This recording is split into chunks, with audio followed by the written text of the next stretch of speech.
Yeah, you're right. It's stuck in there really good. How did you manage to wedge the car in like this? Didn't you see all of those warning signs posted? Yes. What? Did you just think they were suggestions? I guess. Hey, this is MichelleSpiva, your practical priestess of wisdom, and I want to welcome you to today's podcast of Wisdom Smack. Mwah! Stick with me as we get into some good old fashioned mother wit and talk about own your obstacles, but obey your warnings. I'll see you on the flip.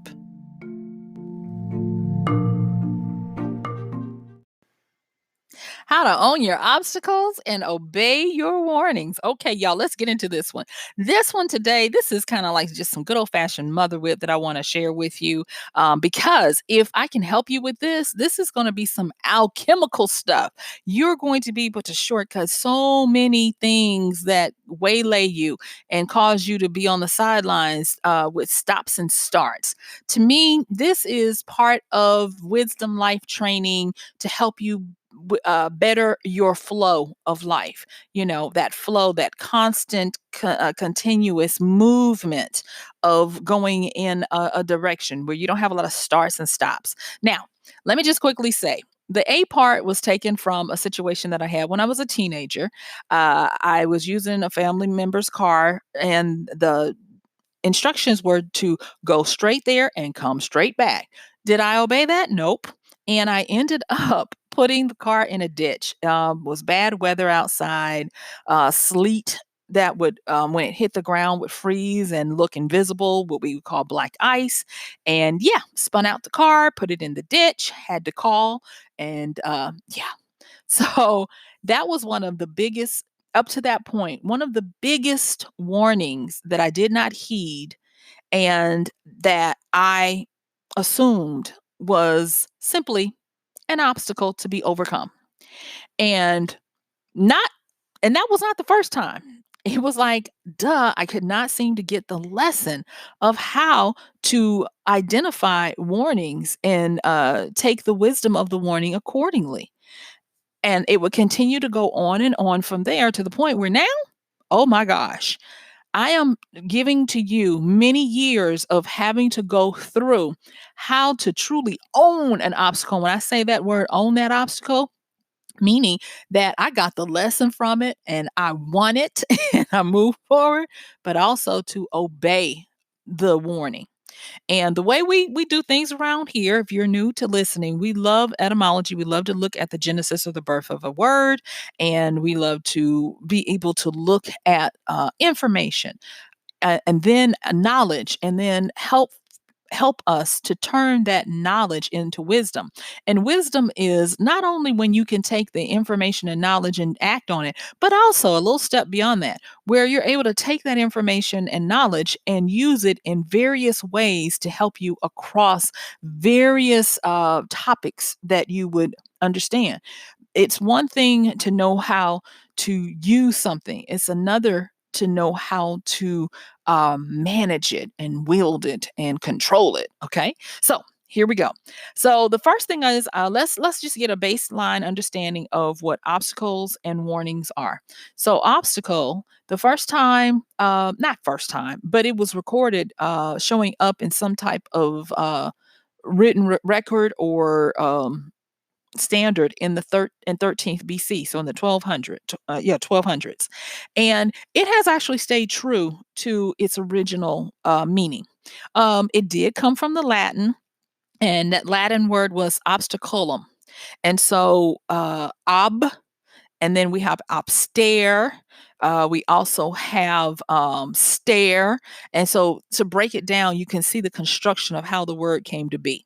Now, at that time, that word meant to stand before, to stand opposite to block, hinder, or thwart, um, to make or be firm. So you can see where it pretty much means the same that it means now. Now, through the iterations, once it worked its way through Old French in the 1400s and on down to Old English, and now what we have, it still has retained that where it means a hindrance, obstruction, impediment, or barrier, that which opposes or stands in the way. So, yeah, it still means the same thing. Okay, and so with that, we can see that that word has a lot of power. And one of the things I want you to make note of is when you're looking at the etymology of words, uh, discern and decipher how true to meaning that word is. The more it is true to meaning, the more power it has in it, because words are spells. That's especially in the English. That is where we get grammar, grimoire from the spell casting of a word. And so you can see that obstacle is a very strong word because it has retained its original form for what is it? Oh, 800 years. So that's a very powerful word and it needs to be respected. So let's look at warn. Taken from the verb form of it, warning would be the noun verb of it. It's an Old English word. They don't give an actual date that I could find, but if we're talking Old English, we're talking 13th or 14th century. So we're talking about 1200s, 1300s or so. And so from that Old English word, it was warning. And that meant to give notice of impeding danger, to take heed. And it also had some old Germanic, High Germanic um, influences in it to take cover. We also get the word garnish out of this. Now, if you go and check out garnish, you can see garnish is truly a derivative. It has various different meanings that mean a lot of things. But as you can see here, with warn is really staying kind of true to its original. So it's got another power pack of power behind it. And when I talk about this power of words, when people use words, they cast their spells of meaning. And the words continue to have a life of their own. That's why when a word is no longer in use, scholars and those around say the word is dead.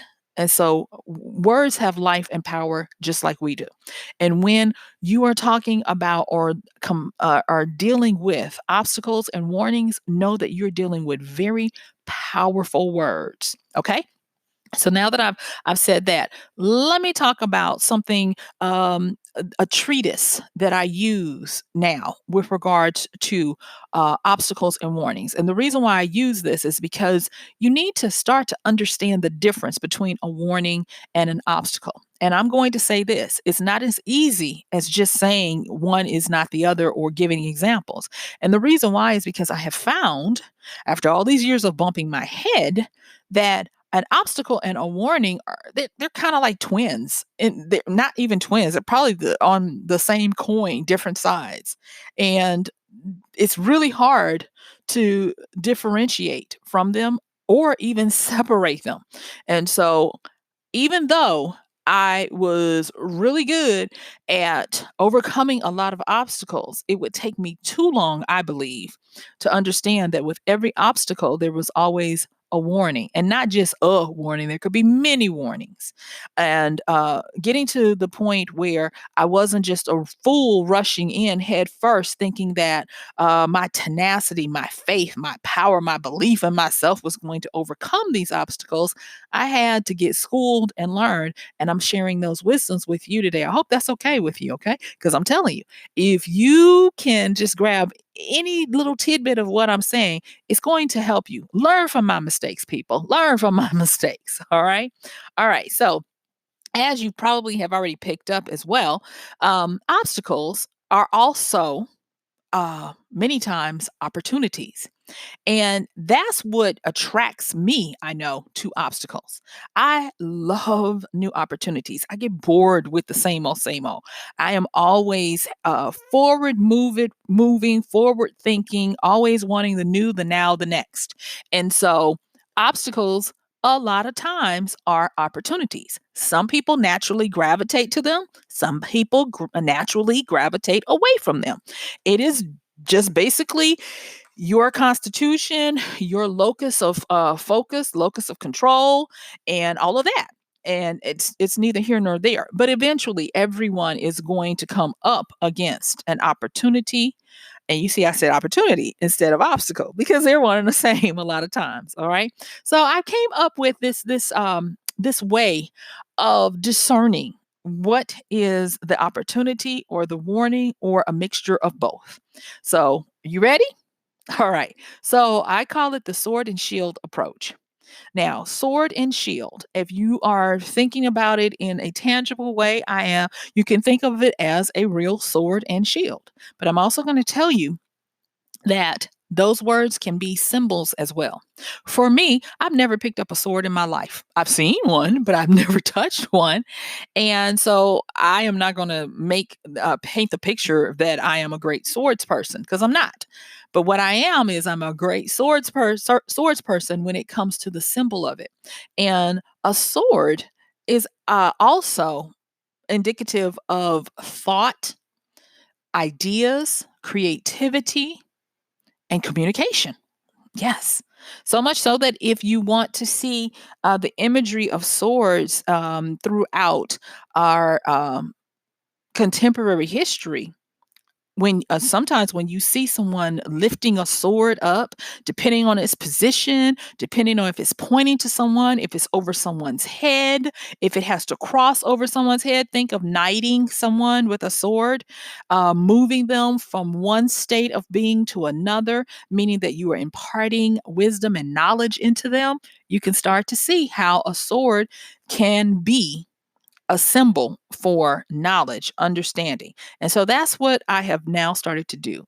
When I come up to an opportunity or an obstacle that's a hindrance, an impediment to getting me to where I want to be, I employ the sword and shield approach. Now, when I was dealing with this, I didn't know exactly what I was doing. But when I started trying to get better at not rushing in and doing stupid stuff because I was so excited to conquer something, I started just going with the sword. Oh, I'm going to outthink this, or I'm going to come up with some clever, shrewd way to do this. And it took me a lot of getting thrown on my butt and not recognizing the power and seeing the warnings that I had to understand that look at how they depict knights and people who fight. Rarely do you see someone going into battle with just a sword. Heck, you can use a shield to be a sword and a shield before it's easy for you to just use a sword. Now, don't come at me with the French way of sword play. I know they don't use shields, but I'm talking about for the rest of us. Okay, so I had to understand that they come together, and understanding this duality, just like obstacles and warnings, started to help me to grow and learn and to teach myself. So let's get into how to use this sword and shield based on the way I use it. Now you can use it any other way you want to, but this is what I started doing. So with my shield, I mean with my sword per se, I started learning that instead of just going with a forward thrust to sever and push through the obstacle, I first needed to test it by doing a little poking, a little peering, a little testing to see if it was truly an obstacle or a warning. If it was an obstacle, did it have any types of vulnerabilities that I could expose or take advantage of?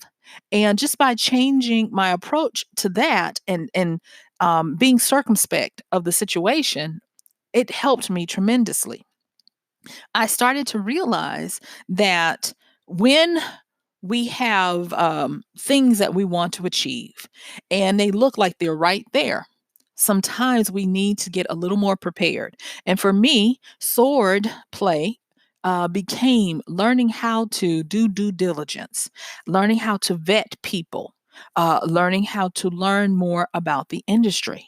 I remember the first time I read The Richest Man in Babylon, and when it talked about the five laws of gold, and a few of them, most of them actually, We're dealing with how foolish people are with gold, how they rush forward. They don't do their due diligence. They don't go and talk with people who have proven their expertise and authority. We talked about that yesterday in a situation. How are you going to do something with someone who is just as clueless as you are and think that you all know something more than the people who have dedicated time, talent, and blood, sweat, and tears to something, and you never consult? And so when I started realizing the way to apply the sword and the shield to obstacles and warnings, I really became aware of how much I did not know. And that was very humbling. Now let's talk about the fact that a sword can be an offense to attacking an obstacle, but it can also be part of the preparation to know when to enact your shield. So say for instance you're using your sword the way I'm using it now. You're vetting, doing your due diligence, going back, investigating and making sure that what you see is really what you see and you qualify it as a possible obstacle to be overcome, to the opportunity that you want, right?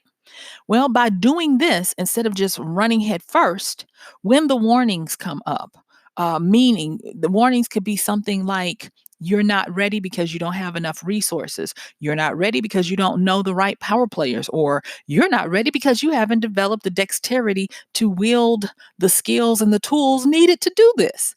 Those are indicators that you now need to bring up the shield, because a lot of times when you poke an obstacle, it punches back.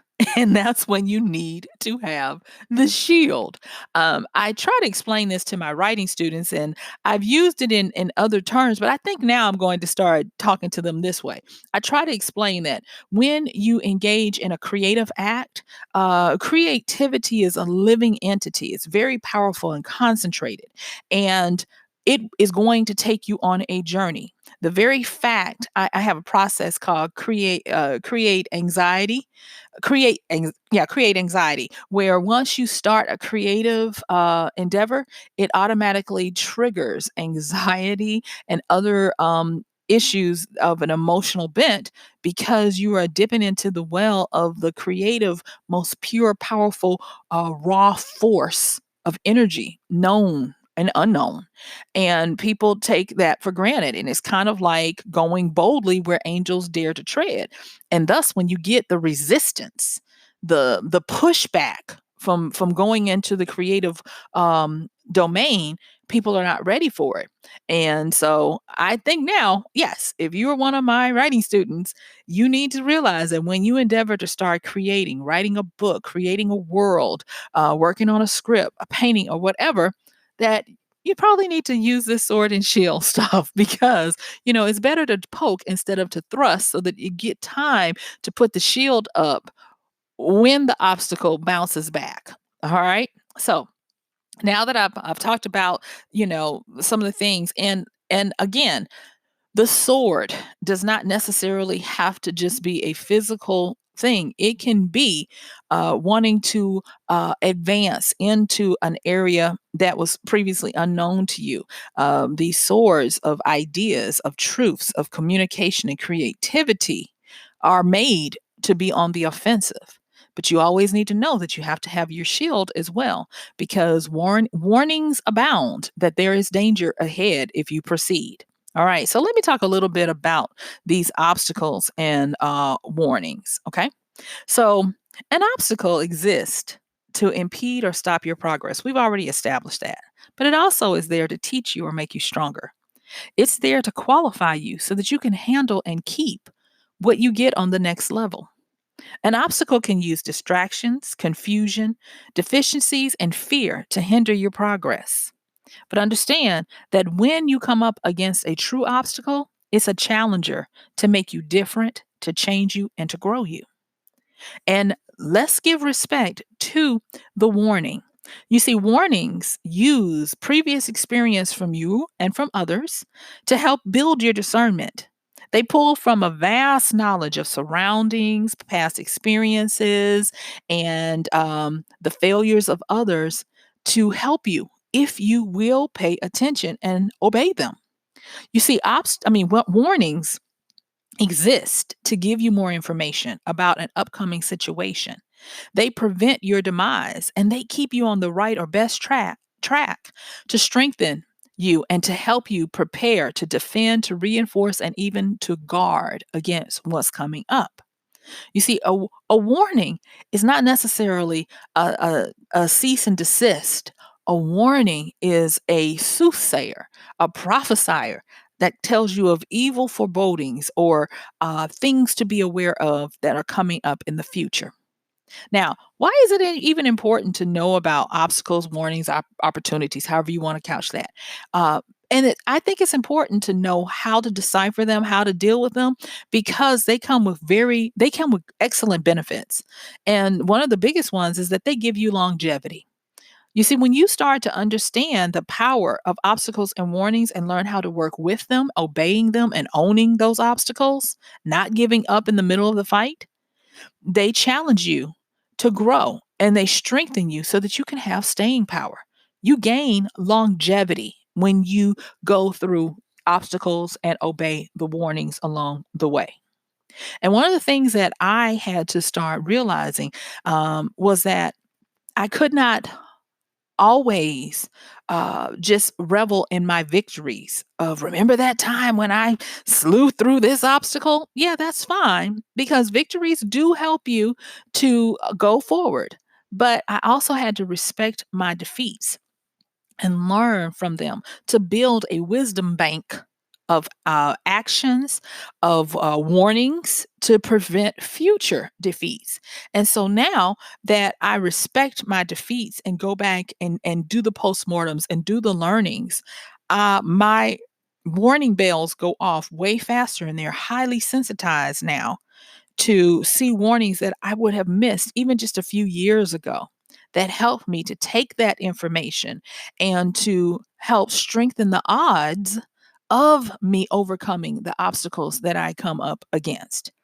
Now I'm going off of my notes a little bit here, but I just want to kind of say this that in practical terms, understanding how to work with and own your obstacles. And when I talk about that owning again, overcoming them, not getting beat down by them, not giving up in the midst of them, running the course to the end, finishing no matter how many times you fall, while obeying and respecting the warnings that help you get through the obstacles is going to be paramount to helping you have this longevity, this sustainability that you will get.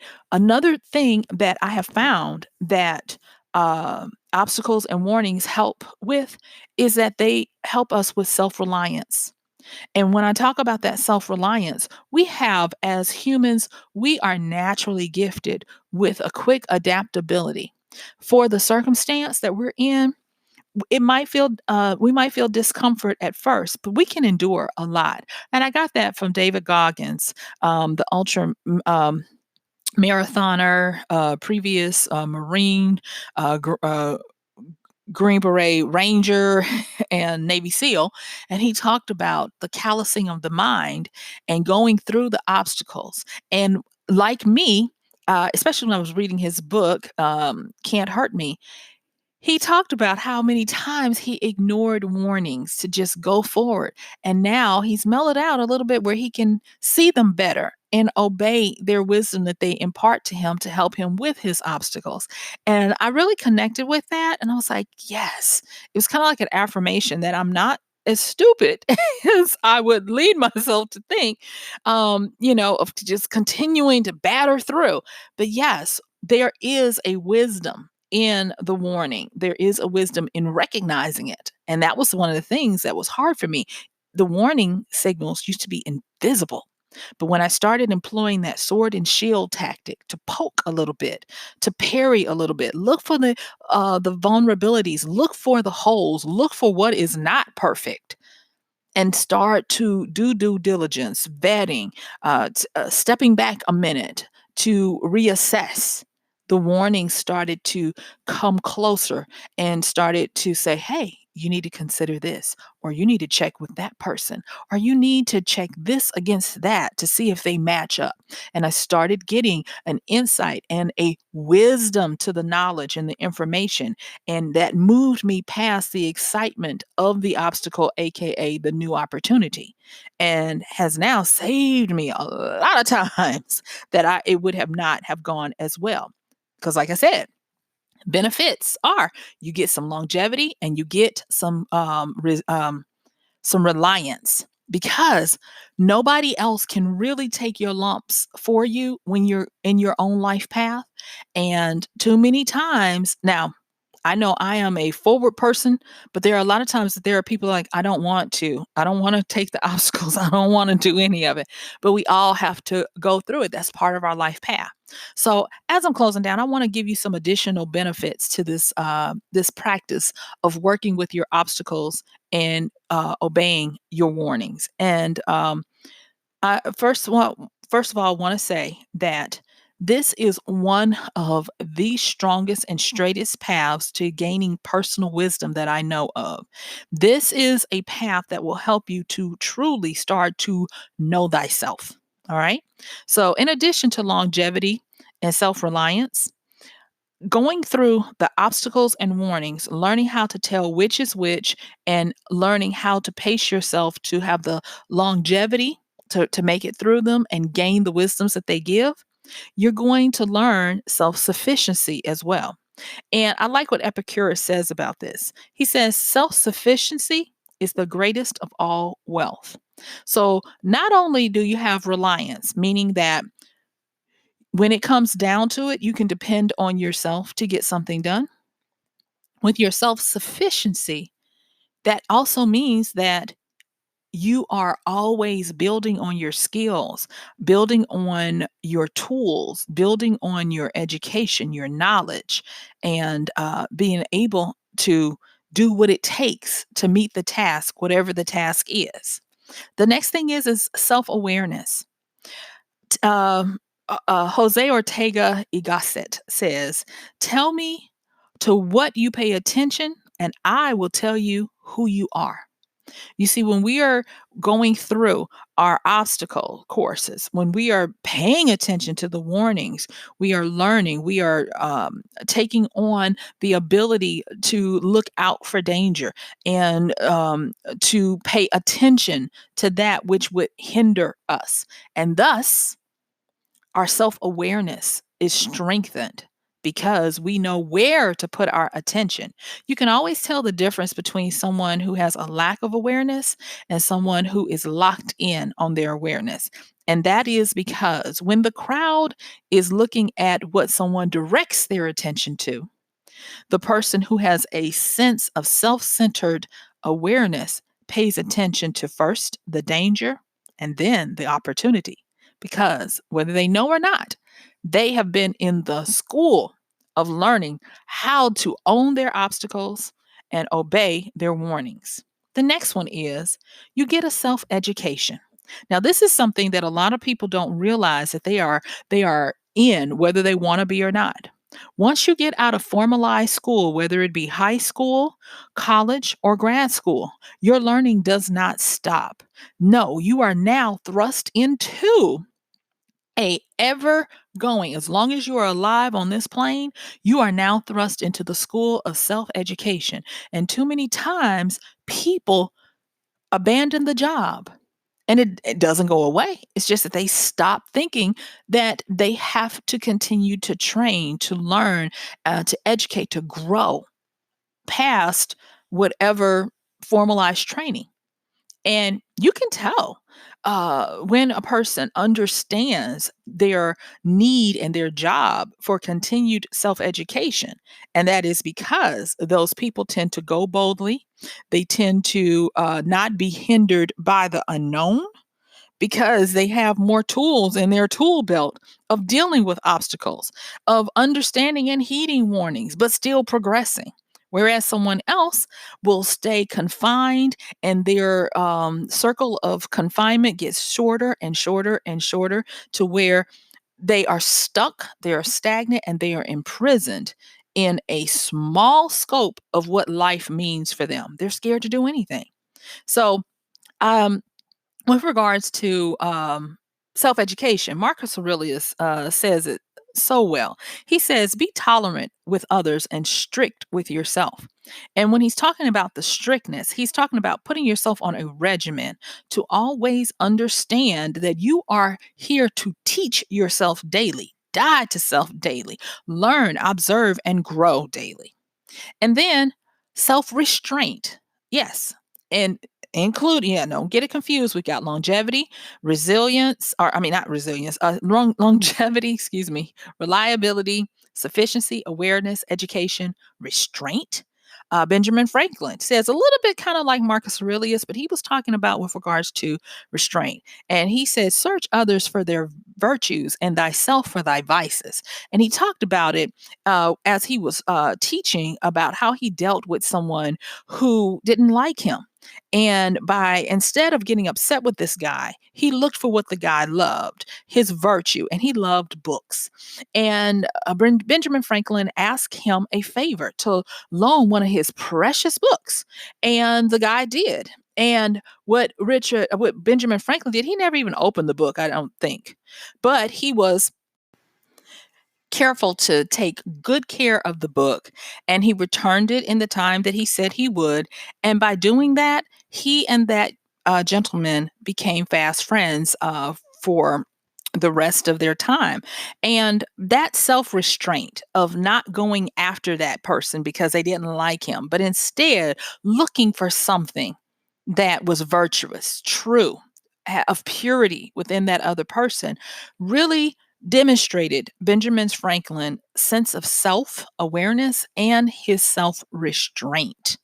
It's not so much that we have power to do harm to others, it's can that power be used on ourselves so that we can instead do good by looking at the good in others and restraining ourselves. I love that about him, and it's something that has stuck with me over the years. I many times I failed, but I tend to endeavor to be more like that, paying attention to my own vices to keep those in control, having restraint against those, and always just kind of looking for the good in someone else to highlight that. That is why I love being a magnificence hunter in other people. When I occupy myself with that kind of endeavor with other people, I'm not blind to their shortcomings, but I can better put them in context because I am that much more aware of the stuff that does make them really special and really great.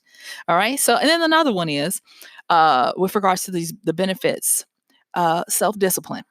This is one that eludes a lot of people, can come and go in our lives, and it is one that we will spend a lifetime trying to grasp, trying to activate in our lives. And with this self discipline, I like how Warren Buffett has this saying.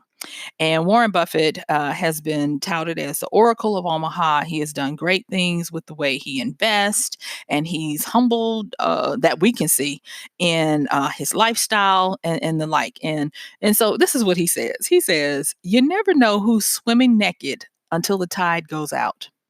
And when I first heard it, I thought, oh, it's cute. But when I meditated on it, I was like, Warren is talking about self discipline.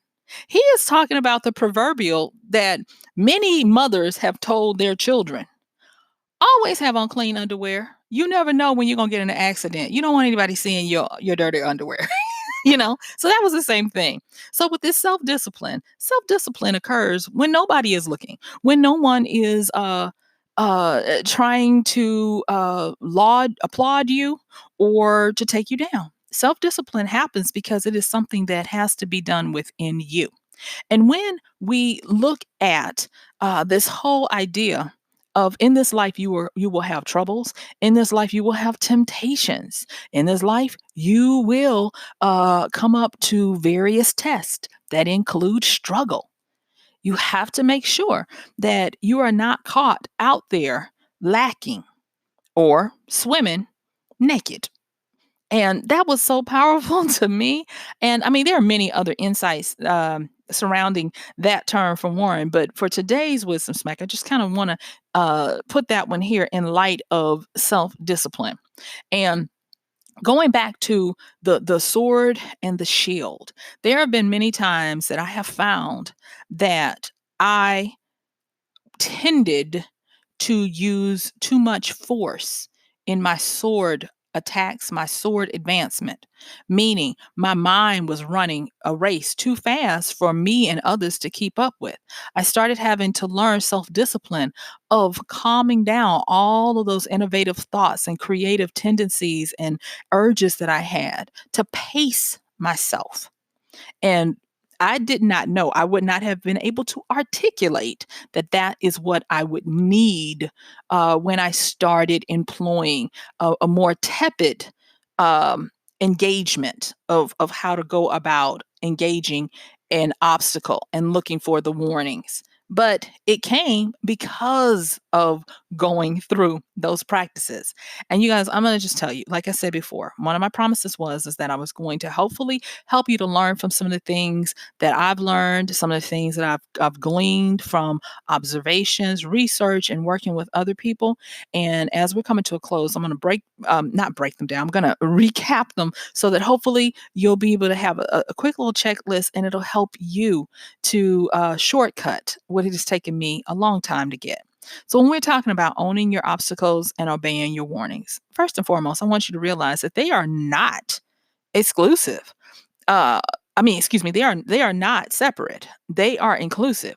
You a lot of times won't get one without the other.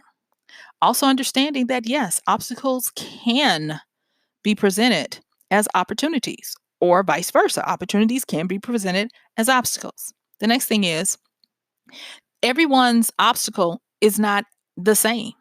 One person's obstacle could be another person's warning and vice versa. And then you have to discern what you're dealing with. A lot of times, people look at a new opportunity, aka an obstacle, with ignoring all of the warnings that come with it. Remember, a warning is to give advice or notice of impending danger. A warning is a soothsayer, a prophesier of a futuristic harm that you need to be aware of. And we ignore these warnings at our peril. The next thing is to practically deal with obstacles and warnings. Don't shy away from them and don't rush into them too fast like me being a nut. Is to use what I have dubbed as a sword and shield approach.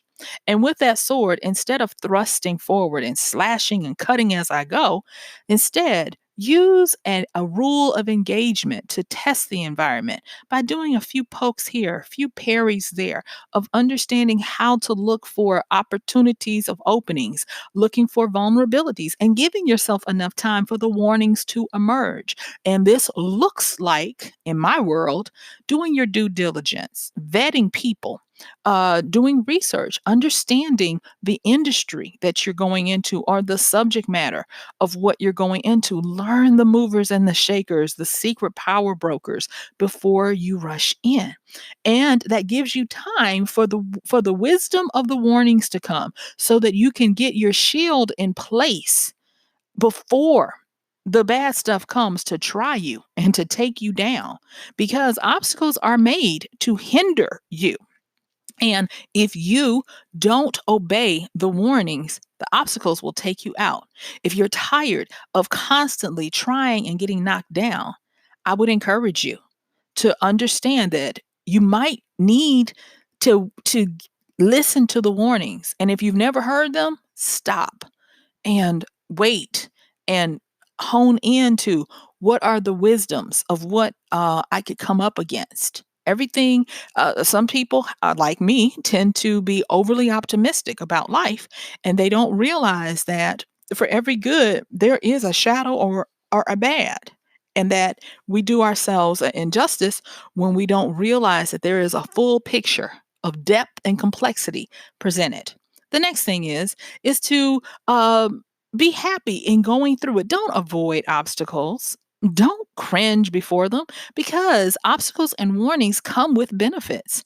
They build longevity. We start to have staying power when we go through obstacles. We become self-reliant where we are able to pull from different wisdoms. Remember, they help us build a wisdom bank where depending on the situation at hand, we become more adept at being able to handle them because of all the experience we gain by going through obstacles and heeding and obeying warnings. The other thing is that you gain these selves. You gain self-sufficiency, self-awareness. You gain a huge amount of self-education, self-restraint, and self-discipline. And don't forget about self-education. Whether you realize it or not, if you are an adult, you are fully engaged in self-education. If you are ignoring the task, or if this is your first time hearing about it, you are behind the eight ball. You are behind the crowd because those that are aware understand that we never stop learning. But not only that, we should never stop seeking to educate ourselves to be prepared for what's coming ahead. And so, with that, yes, my time is up. I thank you for yours. This has been MichelleSpiva, your practical priestess of wisdom, with another podcast of Wisdom Smack. Mwah. So, don't forget to check the show notes and please consider using our Amazon link at michellespiva.com/AMZ when you do any and all of your Amazon shopping. And we may receive a small commission that will go to help continue to do our daily, yes, I said daily podcast. And so until next time, thank you so much. I appreciate you listening and supporting. Don't forget to like, share, comment. Check the show notes for ways to send comments, or if you have a question, send a question that I can address. And I appreciate you. Have a wonderful rest of your day. Bye.